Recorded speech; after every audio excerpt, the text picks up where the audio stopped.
Avec la bière, le vin, le thé et le chocolat, le café est une des boissons les plus consommées au monde. Le café est très riche en antioxydants et en caféine stimulante.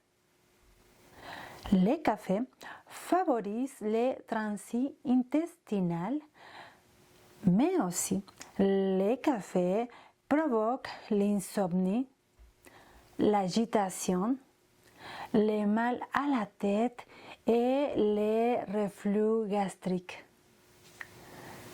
Je suis Susana Choa. Bienvenue à la beauté du vin. Cabral, depuis 20 ans au Québec, est fier de vous présenter cette émission.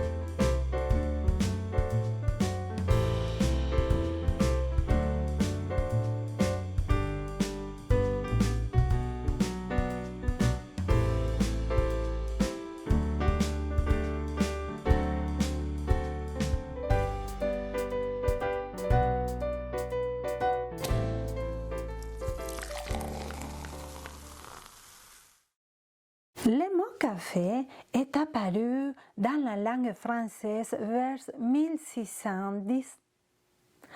Le français l'a pris de l'italien. L'italien l'a pris de l'arabe prononcé à la turque, café. Café qui signifie boisson qui garde éveillé. Le café a été introduit en Europe dans le VIe siècle, tandis qu'en Amérique, le café est rentré dans le XVIIe siècle. Mon nom est Alexandre Arcé-Moreau et je travaille à la Maison Smith comme chef torréfacteur et directeur de la production pour l'usine de torréfaction. Donc aujourd'hui, on va parler ensemble de la Maison Smith, une entreprise qui est née à Québec, principalement dans le Petit Champlain. La première succursale a ouvert sur Place Royale, donc au cœur du Vieux-Québec, en 2012.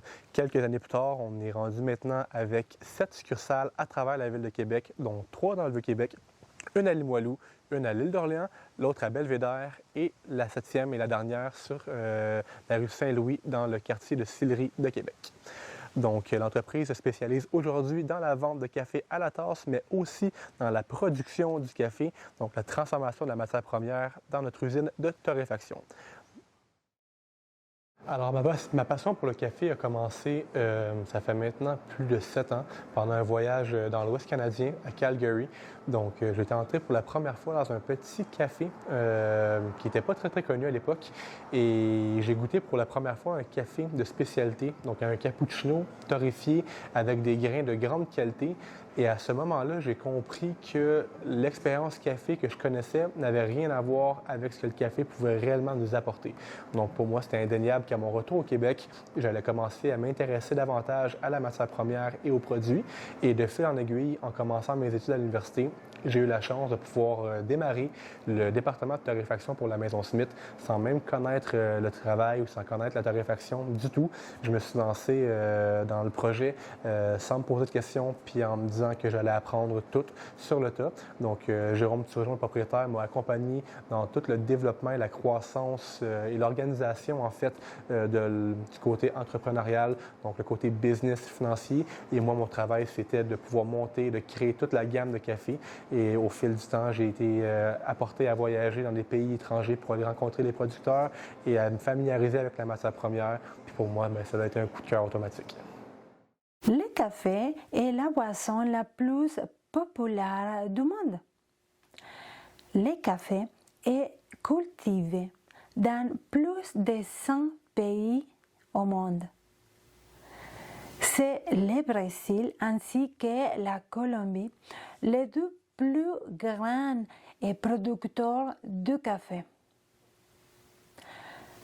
En moyenne, une personne consommateur de café prend 3 cafés par jour.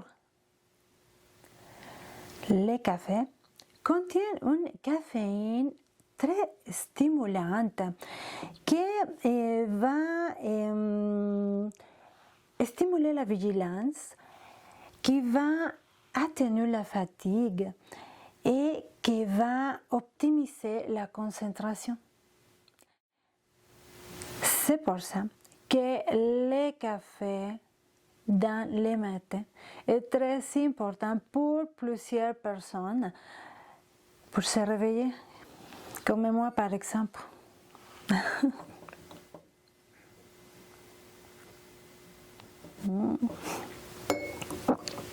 Bon café.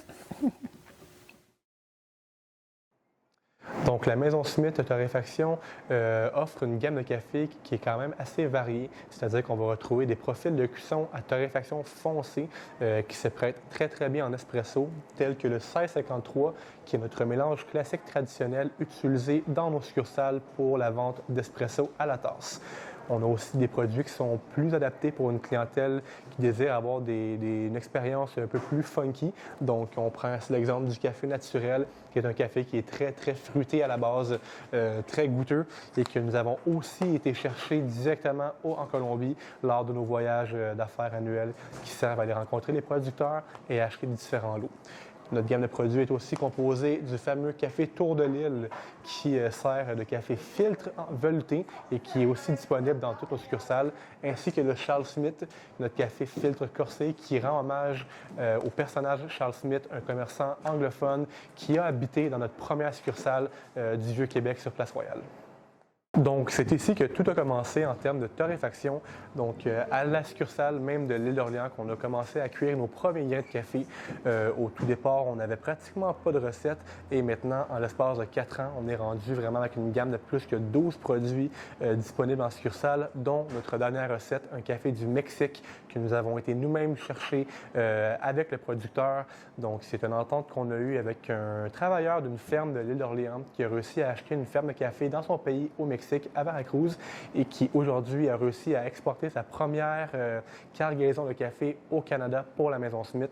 Donc, notre but à travers ce projet-là est de pouvoir encourager le producteur de créer un produit qui est distinctif de la compétition et surtout de mettre en valeur le terroir du Mexique qui est encore méconnu à ce jour. La qualité d'un café varie selon l'espèce, mais aussi le type de sol, l'altitude, le climat et la transformation. Assez similaire comme on fait pour le vin. La vigne est pour le vin ce que les caféiers pour les cafés. Les meilleurs caféiers sont plantés à plus de 1000 mètres d'altitude et dans les sols volcaniques. Également, tel que pour le vin et pour le thé, qu'il y a des grains crus, il existe des grains crus pour les cafés. Ils sont situés en différents pays, par exemple en Éthiopie, en Jamaïque, en Hawaï et à l'île de Java. Selon la durée de torréfaction, les grains de café qui sont vertes vont changer, vont devenir une autre couleur, comme blonde, comme brun, comme noir. Mais ça dépend selon la durée de torréfaction. Et selon le mode de préparation, on va utiliser une mouture différente. Par exemple, une mouture fine pour les cafés, pour la cafetière. Une mouture très fine pour l'expresso. Et une mouture ultra fine pour un café turc.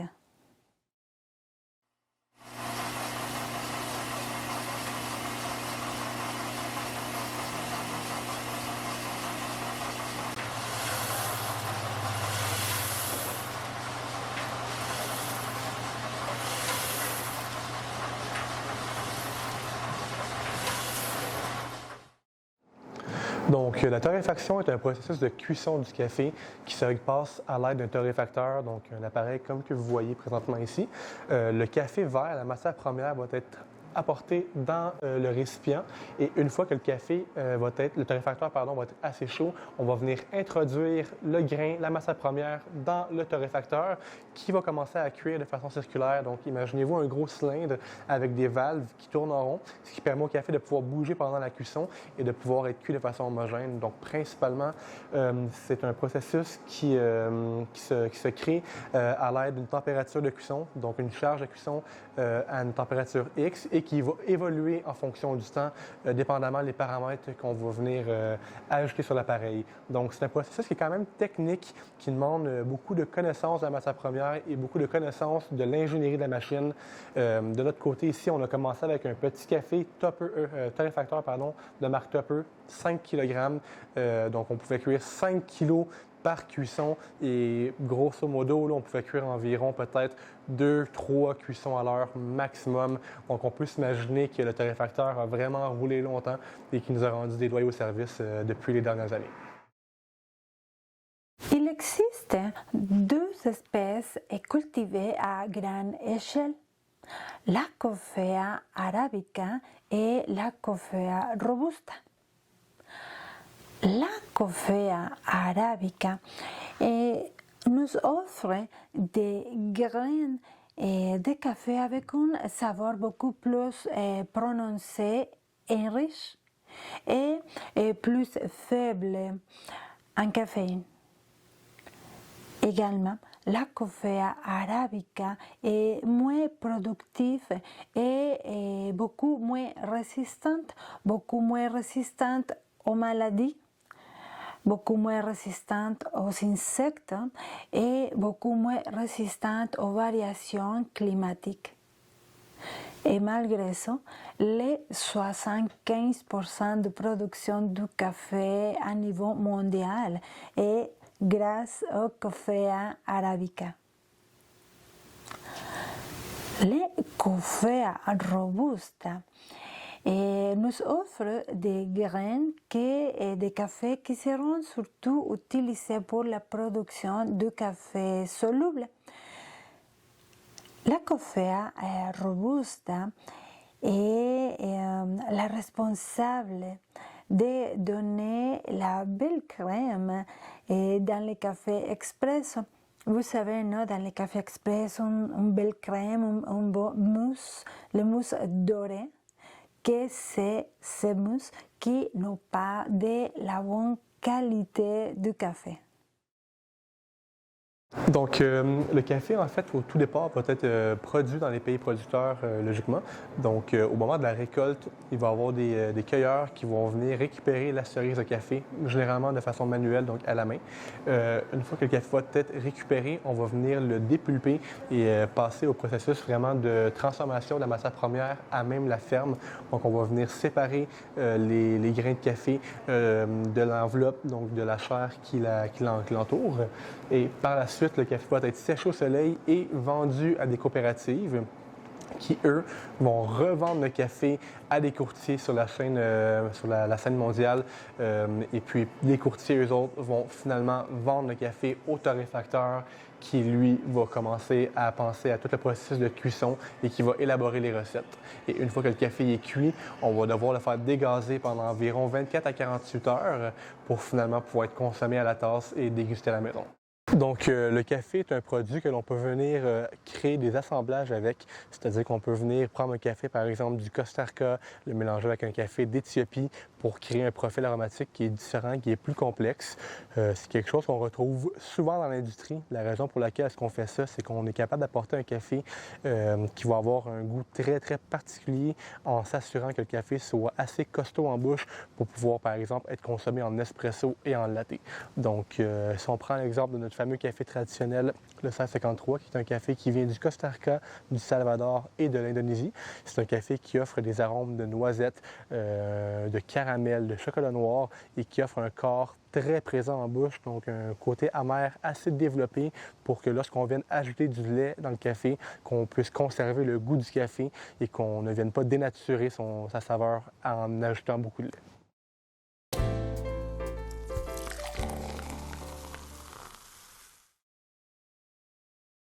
Je vous invite à visiter le site web labeauteduvin.com. Des belles chroniques, des albums de photos, le parcours de la beauté du vin, des événements. labeauteduvin.com.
Votre café favori? Les cafés aromatisés, on peut les aromatiser avec les clous de girofle, de la menthe, la vanille, on peut ajouter la cannelle, on peut ajouter l'anis et même les basilic par exemple. Les cafés glacés, donc on va ajouter du café à un verre rempli de cubes de glace. Ou préférez-vous les mochas? Les mochas où on va mélanger les chocolats et les cafés en parties égales. Nous avons également les cafés frappés. Donc on va passer dans le mélangeur café froid, un café refroidi, et puis on va l'ajouter de la glace, et puis la crème ou du lait, ou même yogourt si vous voulez, puis on va les passer dans le mélangeur et voilà. Le café expresso, c'est les petites fortes avec la crème dorée. Nous avons également les cappuccinos, les cafés italiens les plus populaires, les cappuccinos et les cafés au lait. Et nous avons également les cafés allongés. Nous avons les cafés américains, caféinés, décaféinés. Nous avons également les cafés alcoolisés. Donc, vous pouvez ajouter du brandy, du rhum et pas tequila par exemple, liqueur de café. Nous avons également les cafés flambés. C'est là que nous avons les cafés irlandais, les cafés espagnols et les cafés brésiliens qui sont les plus populaires. Le café est utilisé également pour la cuisine. Nous pouvons l'ajouter dans les recettes, dans les chili con carne par exemple. Le café est utilisé également dans la pâtisserie, surtout pour élaborer du mocha, non? Les gâteaux de mocha. Et dans la beauté, dans le traitement de beauté, pour faire des masques, pour teinturer les cheveux, et pour teinturer quelques produits. Donc, le café a été toujours et maintenant est vraiment très important. Le café en compagnie du chocolat, de la bière, du thé et du vin. Le café est une des boissons les plus consommées et populaires du monde. Le café est un produit qui peut être infusé de différentes façons. Lorsqu'on parle d'infusion, on parle d'une infusion en espresso, qui est quand même assez connue, une infusion en filtre. Et parmi toutes les infusions, il existe plusieurs recettes disponibles que l'on peut acheter ou même faire à la maison. Donc, on peut prendre un café et en faire un cappuccino. Donc, c'est une base d'espresso avec laquelle on va venir ajouter un lait qui va être volatile et bien moussé. Il existe aussi des lattés, des cortados, des macchiatos, qui sont tous des cafés à base de lait. De plus, on peut aussi consommer des cafés de type espresso qui ne demandent pas nécessairement d'âge de lait, tels qu'un americano par exemple, ou un café allongé, un espresso court, qui sont tous des recettes qui vont apporter un goût différent et une intensité différente au palais.